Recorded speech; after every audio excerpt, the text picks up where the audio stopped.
Class 12 English 100 marks के question answer में आपका स्वागत है। ये चैप्टर फर्स्ट का है, तो तैयार हो जाइए। पहला क्वेश्चन है, what do you know about Gandhi ji. Gandhi ji के बारे में आप क्या जानते हैं, संक्षेप में बताना है। तो आंसर होगा, Gandhi ji was a great Indian leader. Gandhi ji एक महान भारतीय नेता थे। He was born on 2nd October 1869 and died on 13th January 1948। Gandhi ji का जन्म 2 अक्टूबर 1869 को हुआ था और उनकी मृत्यु 30 जनवरी 1948 को हुई थी। He is known as the father of nation and called बापू। वह राष्ट्रपिता के नाम से जाने जाते हैं और उन्हें बापू भी कहते हैं। What did Gandhi ji do for the farmers in Bihar. Gandhi ji Bihar में किसानों के लिए क्या किए थे। Gandhi ji freed the farmers of Bihar from indigo slavery. Slavery means क्या होता है, गुलामी। इंडिगो मीन्स नील की खेती। तो इसका आंसर हो गया, Gandhi ji freed the farmers. Gandhi ji ने बिहार के किसानों को मुक्त कराया था, आज़ाद कराया था नील की गुलामी से। What do you understand by civilization and culture। Civilization और कल्चर से आप क्या समझते हैं। Civilization and culture elevate the moral being.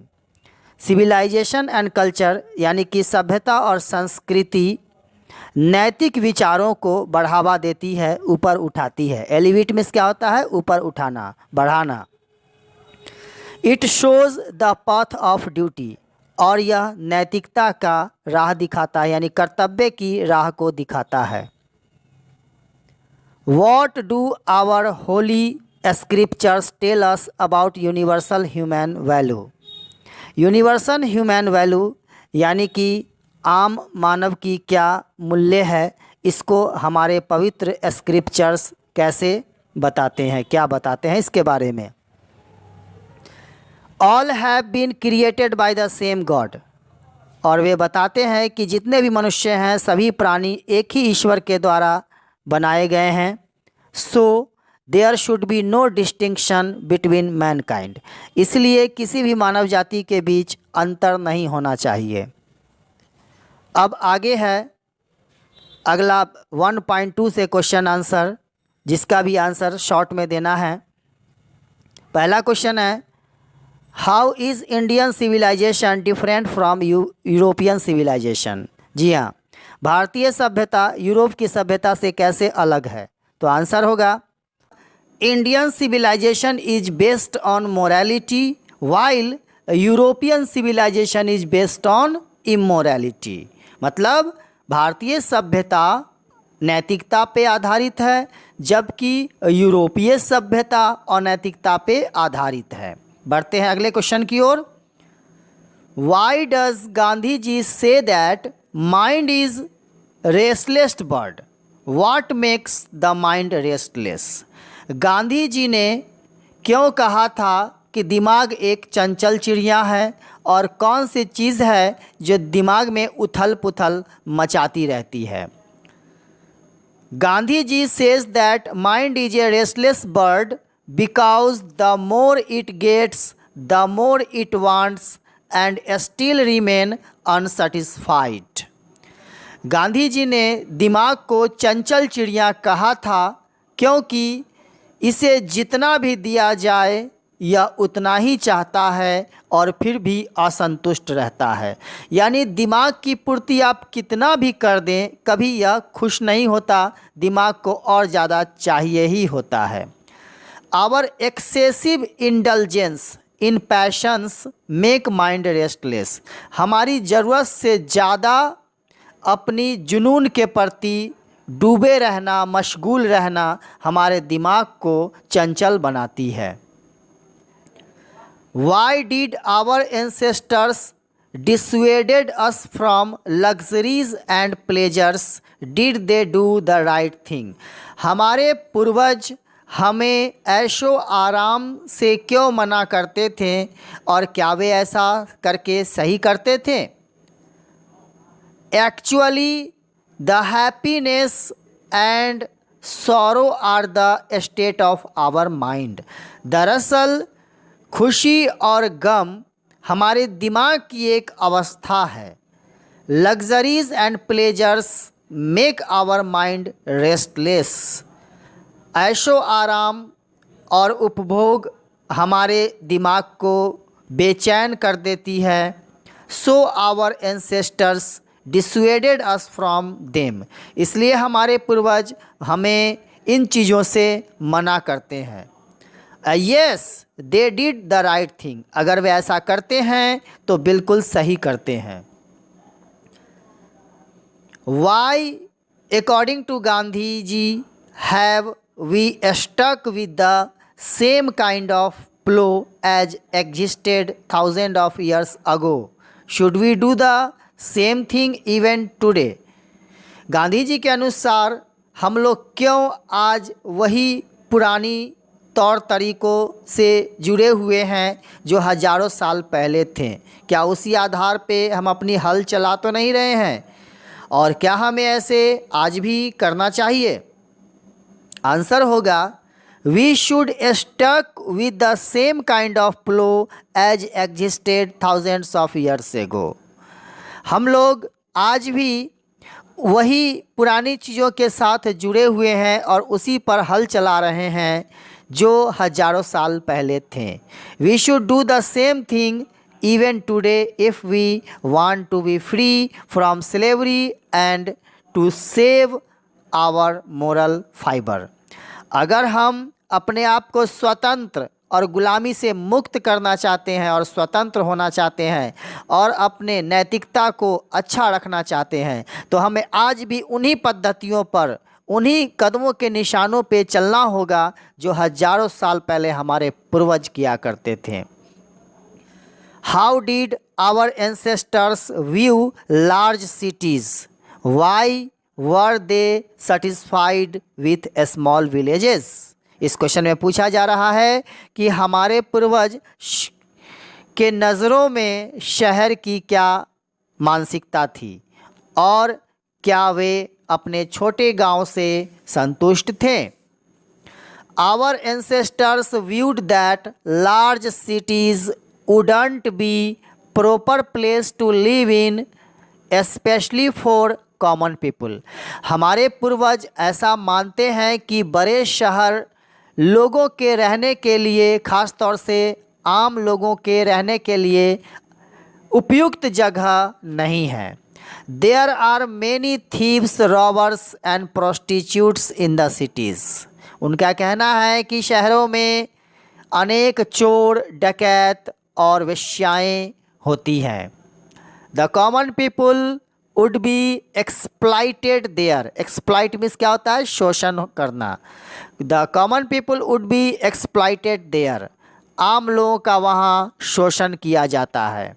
सो इसलिए they were satisfied with the small villages. और इसलिए वे अपने छोटे गांव से पूरी तरह संतुष्ट रहते थे।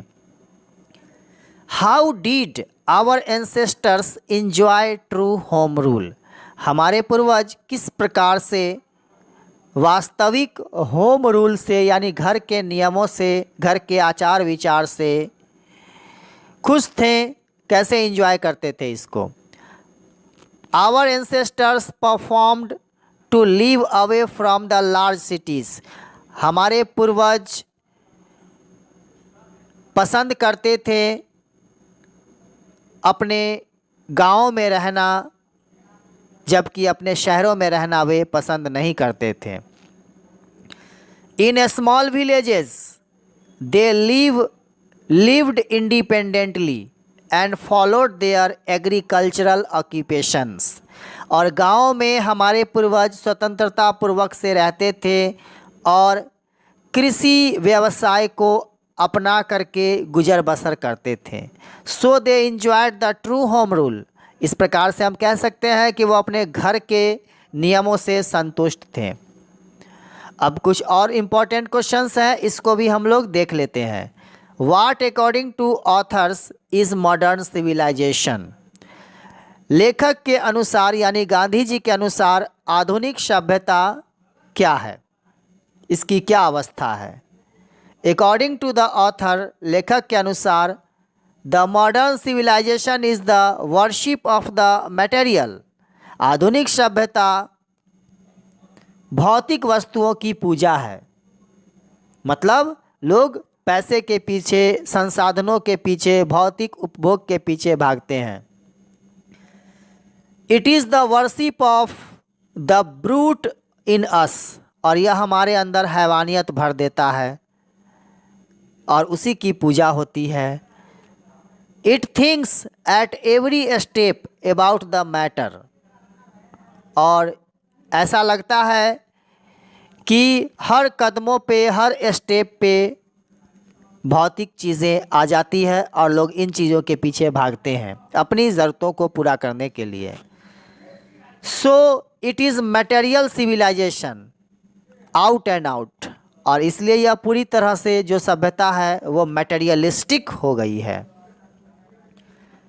What did the author convey to the countrymen about dealing with modern civilization? लेखक देशवासियों को किस प्रकार से आधुनिक सभ्यता के बारे में जुड़ने से बताते हैं? The author conveys to the countrymen to follow the way suited for them. आजकल के लोगों को, देशवासियों को गांधी जी बताते हैं कि वे उन्हीं रास्तों पे चले जो उनके लिए सूट करता हो, जो उनके लिए ठीक ठाक हो। They should not waste time to weigh the merits of the different civilization. वे अपना समय बर्बाद न करें कि कौन सी सभ्यता अच्छी है, और विभिन्न सभ्यताओं के गुण, बखान, दोष और बुराइयों को छेड़ने में मत लगे, बल्कि उनके लिए क्या सूट करता है उसके आधार पे वे चले। All are right at their places. सभी सभ्यता अपने अपने हिसाब से अपनी जगह पे अच्छी है, इसलिए हम किसी भी सभ्यता को गलत नहीं ठहरा सकते हैं। What is the distinguishing characteristic of modern civilization? आधुनिक सभ्यता की सबसे असीम और अलग गुण क्या है? The distinguishing characteristic of modern civilization is an indefinite multiplicity of human wants. आधुनिक सभ्यता का सबसे बड़ा, सबसे अलग करने वाली बात यह है कि लोग अपनी अनंत इच्छाओं को पूरा करने में लगे हुए हैं और उसी के पीछे भागे जा रहे हैं। The author perceived danger from modern inventions. Why? लेखक को ऐसा क्यों प्रतीत हो रहा है कि आधुनिक आविष्कार जो है वो खतरे की घंटी बजा रहा है? क्यों? Modern inventions are too maddening to resist. आधुनिक सभ्यता लोगों को इतना पागल बना रही है कि इसे रोकना अब मुश्किल सा हो गया है। The permanent good is being exchanged with a momentary pleasures. ऐसी अस्थाई चीज़ें जो हमें ज़िंदगी भर खुश रख सकती थी, हम अपने क्षण भर के आनंद के लिए उन तमाम चीज़ों को छोड़ते चले जा रहे हैं। So the author sees danger in maddening inventions. इसलिए लेखक बता रहे हैं कि आधुनिक आविष्कार जो हो रहे हैं वो हमें खतरे की ओर आगाह कर रहे हैं। What does the author prefer to materialism? भौतिकवाद के प्रति लेखक क्या पसंद करते हैं?